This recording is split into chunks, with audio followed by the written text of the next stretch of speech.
cosas, ¿ya? ¿Qué le vas a preguntar si no tiene tos? ¿Cuánto tiempo está con tos? ¿Cierto? Si está o no con expectoración. ¿En qué momento del día se da? Y al menos si se acompaña de banderas rojas. Bandera roja es un síntoma que le puede llevar a una gravedad.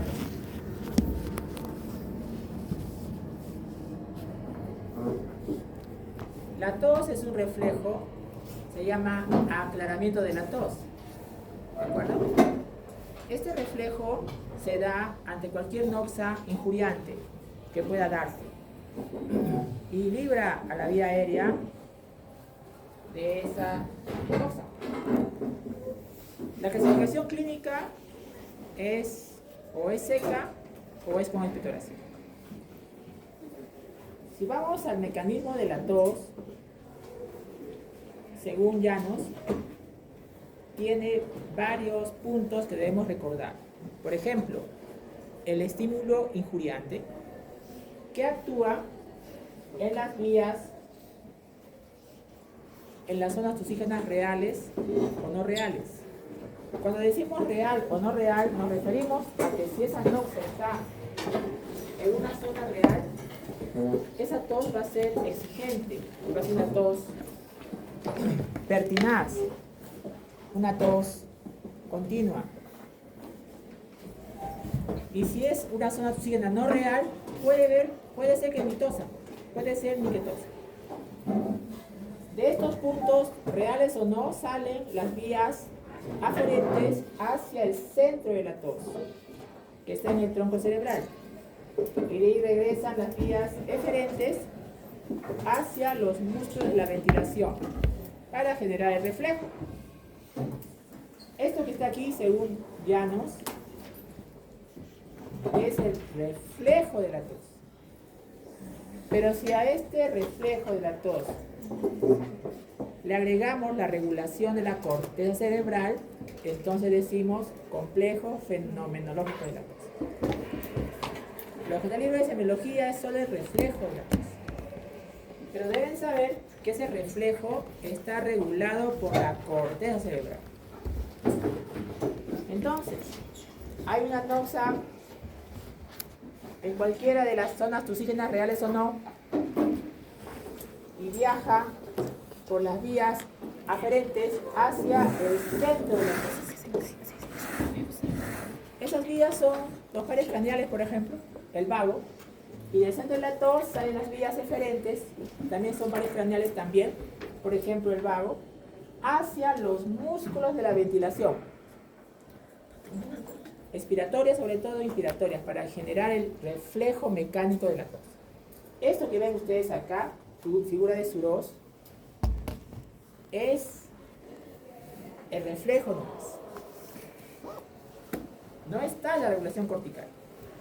Esta es una figura de un artículo en la cual dentro de estas vías existen fibras rápidas o lentas que transmiten la información de la noxa injuriante. Entre estas fibras, recuerden la fibra C, las fibras C. Estas fibras C llevan la información hacia el tronco cerebral, brainstem. ¿Dónde vemos fibra C? Por ejemplo, el goteo postnasal, que es la tos más frecuente en Estados Unidos de tos crónica. Por ejemplo, la tos por medicamentos, por los AINES, fibra C. ¿De acuerdo? Y vean ustedes, acá sí en este artículo, ¿no?, sí mencionan que el centro de la tos está regulado por la corteza cerebral. Y de ahí sale, pues, ¿no?, las vías eferentes hacia los músculos expiratorios e inspiratorios para que produzcan el reflejo. Entonces, ¿cuáles son las zonas tosígenas reales? Tenemos las cuerdas vocales, la carina, el espacio interaratinoideo, la tráquea. Si hay una noxa allí, la tos va a ser exigente. Lo hemos visto en la práctica. Si hay una noxa en esas zonas, la tos es exigente, pertinaz, continua, frecuente. ¿Ya? Entonces, estas son las tusígenas reales. ¿Por qué se llama real? Porque sí o sí va a haber tos. Sí o sí. En cambio, las zonas tusígenas no reales, es posible que ni tos haya. Es posible que ni tos haya. O la tos es más pequeña. Entonces, recuerden eso también. Son pares craneales los que llevan información de tos hacia el centro de la tos, que está en el bulbo, a nivel del tercer ventrículo, junto a los tubérculos cuadrigéminos. Y las vías eferentes o centrífugas llevan información hacia los músculos de la ventilación para generar la mecánica de reflejo de la tos, que ya se mencionó la vez pasada, ¿no? Las fases, ¿no? La tos puede ser húmeda o puede ser seca. La tos seca es más incómoda, molestosa para el paciente, porque no nota mejoría, que lo menciona cuando puede expectorar. Cuando expectora siente cierta mejoría, variable según la persona. Sinónimos de tos seca le llaman tos ingrata, ¿no? Y si es una tos húmeda, tos grata, ¿no? Causa de tos, muchas causas. Causa de tos seca, mayormente inflamaciones. Tos húmeda, supuraciones. Recuerden, supuraciones broncopulmonares. Ahora, la intensidad y frecuencia de la tos va a depender de la irritabilidad de la persona. Por ejemplo, una persona estoica, no sé qué. Yo he visto personas líderes que tienen unas personas que están cuidando y ellos pues no reflejan la enfermedad. Como que el estoicismo hace que el médico tiene que ser más cuidadoso en evaluarlo. Y lo opuesto es una persona que está con depresión o ansiedad, en la cual los síntomas de tos se acrecientan. Entonces, tener presente con quién está uno interactuando. El estoicismo, mucho cuidado, ¿no? Puede ser que se nos pase algunos diagnósticos porque no refleja la enfermedad. Y lo contrario es una persona muy ansiosa.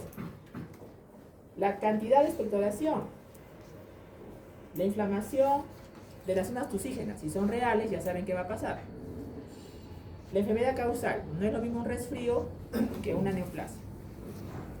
Entonces, por ello, la tos puede ser escasa, poco intensa, frecuente, pertinaz, quintosa.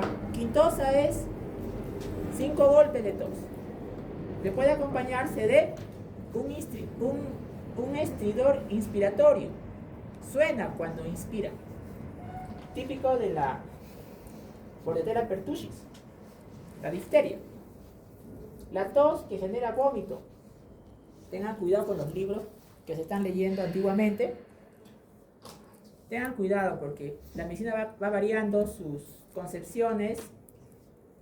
En libros de hace décadas atrás, donde no había mucha tecnología, decían, les digo hace como 70 años atrás, si el paciente tenía tos y vomitaba, ese paciente tiene tuberculosis, decía. Falso. ¿Cuántos niñitos completamente sanos hemos visto que vomitan por la tos? Y no tienen tuberculosis, no tienen un resfrío probablemente. Entonces, hay cosas que a veces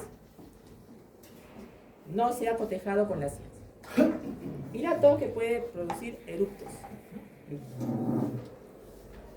Entonces, si compromete la noxa, la laringe, la tráquea, es posible que la tos sea intensa y frecuente.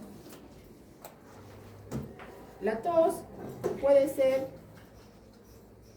seca, ligera y continua. Vean ustedes, la tuberculosis genera todos los tipos de tos. Recuerden eso.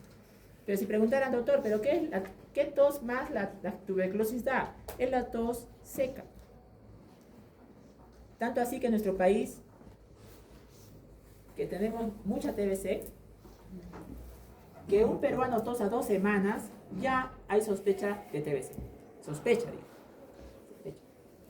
Entonces, pero Recuerden ustedes que la tos de TBC puede ser de cualquier tipo, ¿ya?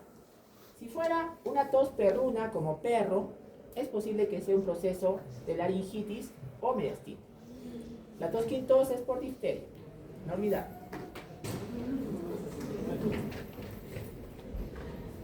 Si la tos es bitonal, tiene dos ruidos, es posible que sea un problema de laringio recurrente, por cualquier noxa, por ejemplo, un tumor. La tos ronca o perruna, laringitis. En pediatría, la tos perruna nos hace buscar estridor. Y si la encontramos, sospechamos CRU, que es una emergencia en pediatría. Porque CRU, ¿qué significa? Obstrucción de vía aérea superior, por alguna razón, inflamatoria seguramente. La tos áfona, es decir, tú ves que el paciente está haciendo la demanda de tos, pero no escuchas nada. Una tos áfona. Eso es posible que sea por un compromiso laringio. En nuestro país, primera opción, tuberculosis. Tos áfona. La tos emetizante tiene un nombre propio, se llama tos de Morton. Tos de Morton. Morton. Tengan cuidado. La tos de Morton pueden encontrar también tos mortoniana. ¿Qué es tos mortoniana? Tos con vómito. Causas, muchas. TB también, pero no es indicativo solamente de TBC. Causa de tos, inflamatorias, infecciosas, tumorales, etc. Si vamos a la estadística, por ejemplo, si la tos tiene sibilantes, puedes pensar en asma bronquial. Entonces ya asocias ya tos y sibilantes, asma bronquial. Entonces, cuando tengas un paciente con tos, pregúntale, ¿cuánto tiempo estás tosiendo? Si te dice lo que te dice, lo puedes clasificar con temporalidad en agudas o aguda o crónica. Agudas hasta las 3 semanas. Y la causa más frecuente, recuerden, es resfrío común. Que puede ser por influenza A, B, C, y ahora en nuestro tiempo post-pandémico, COVID-19.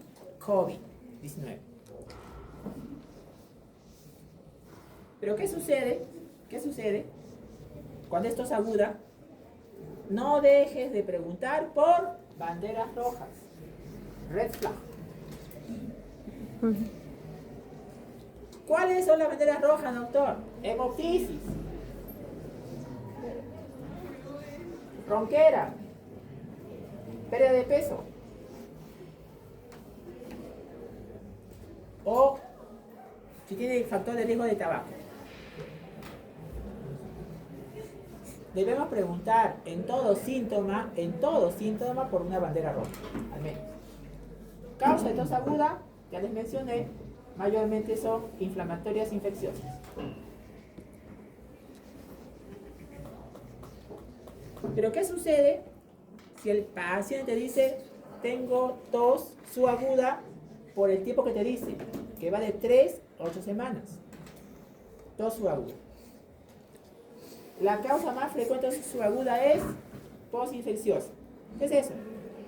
Que el paciente pasa un proceso infeccioso, se mejora con o sin tratamiento médico, pero sigue con tos. Está ya trabajando, pero sigue con tos. Está asintomático fuera de la tos que le persiste. Se puede quedar con la tos hasta 2 meses.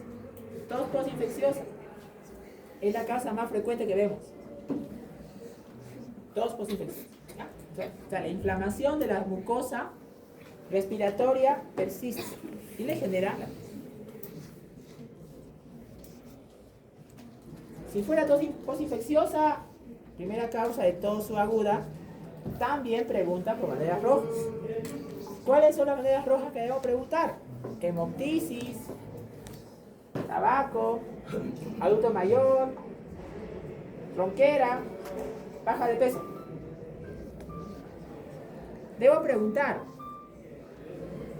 ¿cuáles son las causas de tos subaguda? También podría ser asma bronquial, podría ser bronquiectasia también. Entonces ustedes tienen que recordar en este curso los guiones que te pueden orientar a una u otra, porque algunos síntomas se repiten o coinciden en diferentes guiones de presentación. ¿Está bien? Muy bien.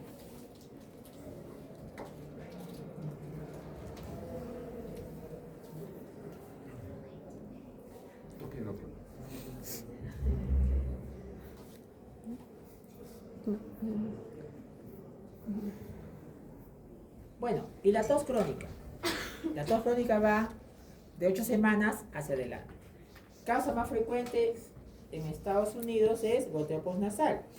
En nuestro país, tuberculosis. Entonces también cuando vean las estadísticas de frecuencia, fíjense en dónde están trabajando. ¿De acuerdo? Incluso miren, en esta lista de allá no está tuberculosis, ¿no? Acá en nuestra lista, tuberculosis, bronquiectasias y otras también compartimos. Entonces, tos crónica más de 8 semanas. Sí, resalta que hay la asma bronquial, por supuesto, el reflujo esofágico, la bronquitis crónica, los EPOCs, y por medicamento, los YECAS, ¿no?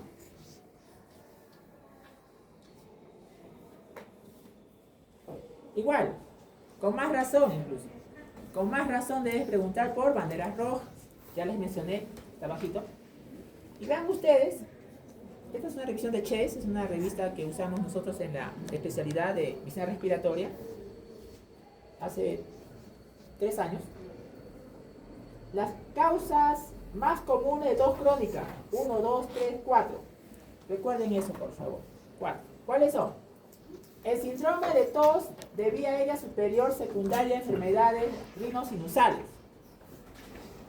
O sea, una sinusitis que me genera tos por goteo postnasal, ¿no? Goteo postnasal, causa frecuente de tos en otras latitudes. Segunda opción, asma. ¿Cuándo sospecho asma? Guión de asma. Tos con ritmo circadiano, gente joven que tiene disnea, tiene sibilantes cuando hace ejercicio. Una bronquitis eosinofílica no asmática. O sea, una bronquitis de tipo eosinofílica, pero que no es asma. Y al final, importante, reflujo gastroesofágico. El reflujo gastroesofágico me puede generar tos, por supuesto.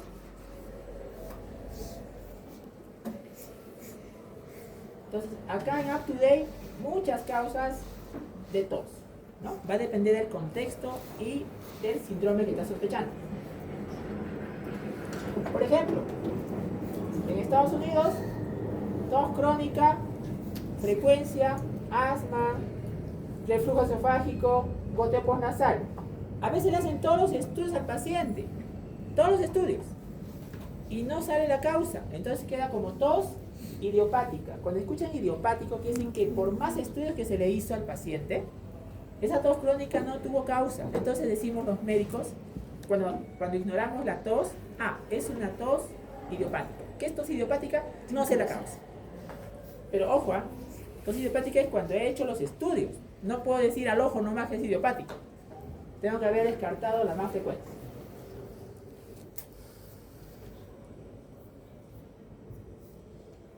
Un ejemplo de motivación. ¿Por qué la tos es generada por el reflujo esofágico? Porque al haber el reflujo de pepsina, estimula los receptores de tos en el esófago y genera tos. Y es un círculo vicioso. La tos genera reflujo y el reflujo genera tos. Tenemos que cortar ese círculo vicioso. Entonces, el reflujo esofágico, tengan presente, puede generar tos. Y a veces en algunos niños puede generar sibilantes. Por eso hay un viejo adagio en medicina respiratoria que no todo lo que silba es asma. Le corriges el reflujo a ese niñito y deja de silbar. Entonces, hay que hacer una buena historia clínica si van a ser pediatras para ver si el sibilante es por reflujo, según el contexto.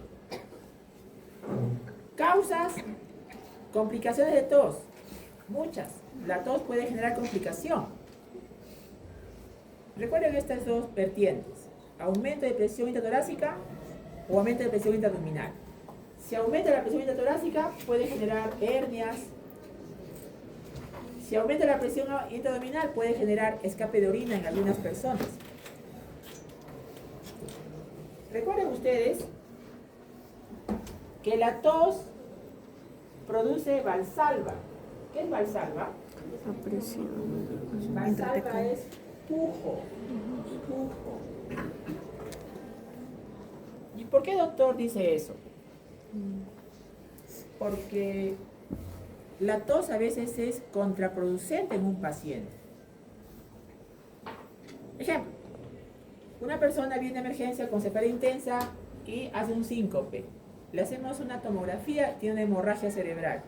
Le hacemos un angio-T y tiene una hemorragia subaranoidea por un aneurisma. Un aneurisma. O sea, la arteria cerebral está dilatada con riesgo de romperse. El paciente está despierto, cefalea, analgésicos. Entonces el médico dice, prohibido valsalvas. Entonces, recuerda, la tos genera valsalva. Entonces tenemos que bloquear la tos. Pero no, usted dijo que era un reflejo, sí, pero en este caso si hace un pujo y se rompe el aneurisma puede ser fatal. Entonces, ustedes tienen que reconocer en qué situaciones el valsalva no le conviene al paciente, porque puede generarle mayores males en ese contexto, Y otras complicaciones de la tos, que es caso por caso. Vean ustedes, la injuria actúa en las zonas tusígenas, sale en las vías aferentes, hacia el centro de la tos.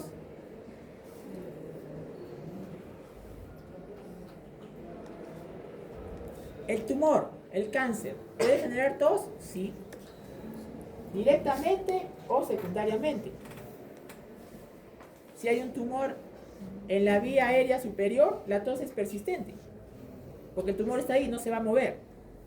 Pero si es una bronquitis, expectora la flema y mejora la tos, hasta que se vuelve a formar otra vez.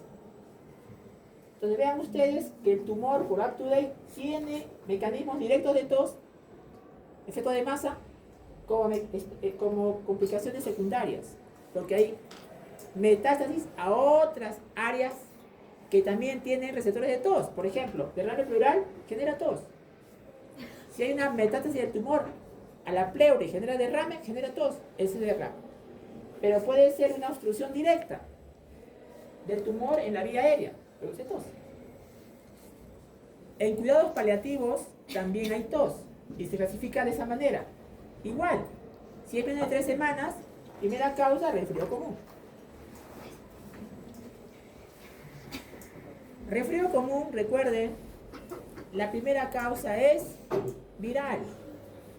Virus. ¿Qué virus? Rinovirus. El más frecuente. Coronavirus. Influenza. Por eso nosotros no damos antibióticos en los resfríos iniciales, porque sabemos, por fe, que son virales. Pues. Claro, podemos dar antivirales, si es que están a la mano y están demostrados. En los algoritmos de tos, tengan cuidado. Si son seguros, úsenlo. Y los algoritmos se basan en una buena historia clínica, un buen examen físico. Y se clasifica tos aguda, subaguda o crónica. Y vas trabajando con el plan de trabajo. Si la tos es subaguda, ya saben ustedes, más de 8 semanas. De 3 a 8 semanas, perdón. No se olviden el complejo fenomenológico de la tos, UpToDate, ya les mencioné.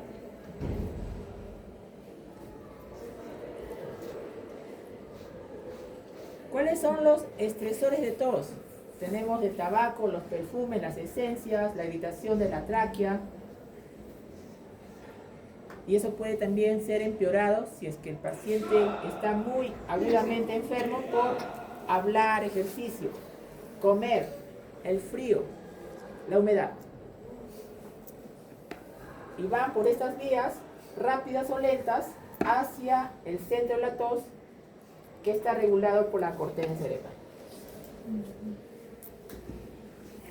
Nosotros podemos inhibir la tos, por supuesto. Claro, estamos con tos y procuramos inhibirla corticalmente. O podemos toser sin necesidad de estar enfermos, solamente para demostrar que estamos ahí, ante una situación embarazosa. Lógico. Si ves que es algo que no es políticamente correcto, ¿no? Y tú estás ahí, entonces, y no te vieron, entonces, ¿no? Acá estoy, ¿no? ¿Entiendes, no? Entonces la tos se regula por la corteza. Por eso les decía, los libros de semiología agreguen ahí regulación cortical. Eso es complejo fenomenológico. Estas son las causas de tos. La tos no es patrimonio de Respi, para nada. Esto es up to date. La tos puede darse por problemas cardiovasculares. Por ejemplo, una insuficiencia del ventrículo izquierdo, o sea, una falla cardíaca te genera tos por congestión pulmonar. Ya les mencioné el gas intestinal, reflujo. Sistema nervioso central, por supuesto. Y los medicamentos. Pregunta, ¿usted cómo sabe eso de la cortical y eso? ¿Cuándo es conocido por neurociencias? Demostración. Paciente en emergencia, viene en coma totalmente. No tiene respuesta, le pellizcas, le pones los nudillos en el esternón, nada. A intubar, lo intubas. Ni tose. Mueves el tubo con cuidado, nada, cero. ¿Qué pasó? Ves la tomografía y ves una hemorragia, un tumor, un infarto. Eso explica por qué no tiene tos. Claro, no tiene tos, está en coma. ¿Por qué? Porque la tos está regulada por la corteza. Pero apenas el paciente comienza ya a conectarse, mejora, está ya despierto, ya quiere quitarse el tubo, tose y tose, porque ya la corteza está regulando. Recuerden ustedes, la tos está regulada por la corteza. En coma no hay tos. ¿Por qué no hay tos, doctor? Porque el cerebro está dañado muy severamente. A ver. Expectoración. Expectoración. Les dijimos, ¿no? A ver, ¿dónde está la delegada? ¿Delegada? Delegada, cuando hacemos la producción de moco bronquial normal, una persona completamente sana, ¿tendría expectoración, delegada? Completamente sana, no tiene nada. No debería tener expectoración, porque esa secreción mucosa que produce es movida hacia la laringe y es deglutida. Entonces, ¿cuándo hay expectoración? ¿Cuándo habría expectoración? Cuando hay algún tipo de agente externo que el cuerpo necesita eliminar a través del moco y entonces... Cuando cambia las características físicas de esta secreción que producimos. Ya no es una cantidad pequeña, es una cantidad mayor. Ya no es fluida, es espesa. Ya no es transparente, tiene color verde, amarillo, marrón. Expectoración. Cambios físicos en el moco bronquial por diferentes situaciones. Cantidad. Decimos broncorrea si la persona expectora más de 100 ml por día. Broncorrea. ¿Quién genera broncorrea? Bronquiectasias, neoplasias. Viscosidad. Adherente. Por favor, no se expongan a la secreción del paciente. Pregúntenle. Ustedes no tienen que estar experimentando ahí a ver si cae de la chata, nada, se están exponiendo. Ya les dije que acá tenemos tuberculosis en cantidades grandes, entonces no se expongan. Entonces, señora, la flema que usted, ¿no? Inspectora, se queda pegada a la taza. Sí, doctor, apunta, no tienes que demostrar. Así tengas una mascarilla verde de 95. Igualito, no te expongas, ¿ya? Puede ser necrótica, olor a heces, se llama el olor fecaloideo. Te habla de cuando huele a heces, decimos que ahí hay anaerobios. Cuando huele la secreción de esa manera, decimos, es posible que ahí haya anaerobios. O fluida, rosada espumosa, eso es congestión pulmonar, edema pulmonar agudo. Color, depende el metabolismo del microbio, depende el pigmento de hemoglobina. Puede ser jalea de grosellas en Klebsiella, puede ser color caramelo en neumococo, puede ser color verde amarillo en los estafilococos o estreptococos, puede ser negruzco. ¿Cómo se llama cuando es negruzco? Melanoptisis. ¿Qué es melano? Negro. Ptisis, expectoración. Melanoptisis es expectoración negra. No me pregunten en el parcial, doctor, ¿qué es esto? Porque no les puedo responder. Melanoptisis es color negro de la expectoración. ¿Cuándo ocurre eso? Neumoconiosis, neoplasias y algunas micosis pulmonares. Doctor, ¿cuál de esas tres es más frecuente? Neumoconiosis, más frecuente. Melanoptisis. La vez pasada les mencionaba, quiloptisis.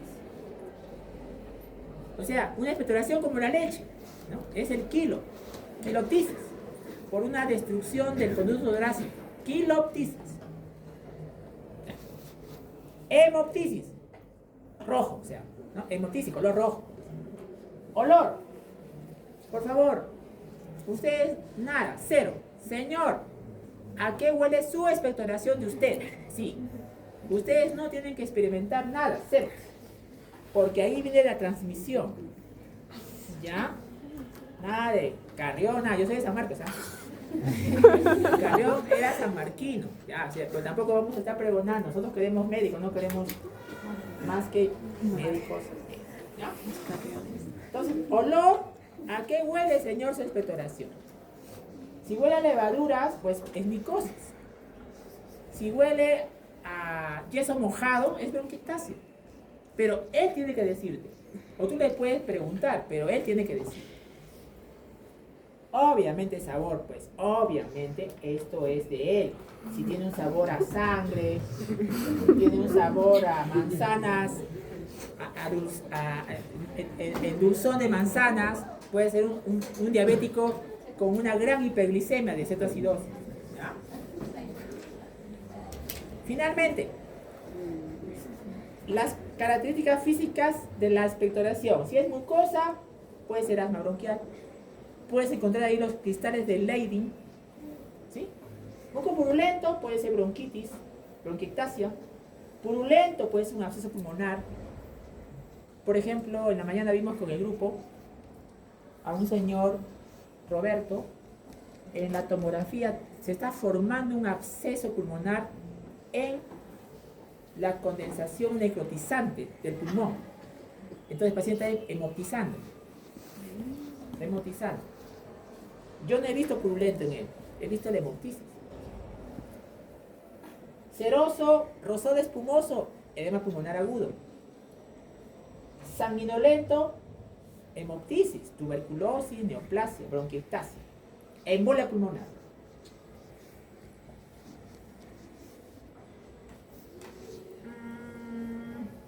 Ya, hemoptisis, una diapo más. Hemoptisis. A ver, ¿dónde está Kenneth? Kenneth. Si el paciente viene con tos con sangre, ¿qué le preocupa? Porque ni te va a hacer anamnesis, él va a venir y frente a ti va a estar tosiendo fatal. No le vas a poder preguntar, porque cada vez que hablas se pierde. Entonces al familiar le pregunta, ¿desde cuándo? ¿Qué le preguntarías a un paciente que viene con esto? ¿Qué le preguntarías? ¿Desde cuándo? ¿Qué le preguntas? ¿Desde cuándo está la tos? Ya. ¿Cierto? Antes. Mayormente te van a decir, perdón que te corte, va a decirte poco tiempo, porque se asustan. Apenas empieza y ya de una vez están en el hospital, porque ¿quién no se asusta que tos está? Uno, hoy, recién, ayer. Ya. ¿Qué otra cosa le preguntarías? Antecedentes, doctor. Antecedentes. Fumador. Claro, antecedentes, si tuvo TBC anteriormente, si es fumador, banderas rojas, ¿cierto? ¿Qué más le preguntarías? No sé si podría responder el familiar, pero preguntaría por otras banderas rojas. Si tiene dolor torácico o si Banderas tiene- rojas, ya. Pero algo más que le preguntes de la sangre que está botando, El color, bueno, o sea, sí, sí. el color, Pero, ya, rojo rutilante, o sea, es posiblemente hemoptisis. ¿Qué más? La cantidad. Entonces, aquí viene el problema. Quien viene hacia nosotros es un paciente de a pie. Entonces, no te va a decir, doctor, yo he hecho una hemoptisis de 25 ml. No te va a decir así. Te va a decir, he botado sangre, ¿no? Entonces, tú tienes que acercarte a ese volumen con estrategias comunes. ¿Cuánto de volumen tiene una cucharita? 5 ml. Una cucharada, 15 a 20 ml. Un vaso, depende del vaso, 200 ml. Una taza, 400 ml. Entonces, tienes que preguntarle de esa manera para que te diga, sí, doctor, ha sido pues 3 cucharaditas, entonces ya te estás sumando en 24 horas. ¿Por qué decimos esto? Porque hemoptisis, un corte, más de 100 o menos de 100. Fácil, ¿sí? Más de 100 por 24 horas es masivo. Masivo. Y menos de 100 es no masivo. Y esa simple clasificación te da conducta. Conducta A, más de 100. Uy. Tenemos que embolizar la arteria bronquial, tenemos que posiblemente a cirugía. Menos de 100, conducta expectante. Entonces, el volumen es importante. ¿Cómo reconocer si realmente es hemoptisis? Definición de hemoptisis. ¿De dónde a dónde? ¿Cuál es el punto límite? De ahí para arriba es hemoptisis, de aquí para abajo no es hemoptisis, o al revés. De aquí para abajo es hemoptisis, de aquí para arriba no es hemoptisis. La glotis. Subglótica. La glotis. La hemoptisis, recuerden eso, gracias, es sangrado subglótico. O sea, cualquier sangrado de la glotis para arriba es pseudohemoptisis. Doctor, también es rojo rutilante, pero no es hemoptisis. Por ejemplo, la gingivorragia, las epistas anteriores y posteriores, las varices faringias.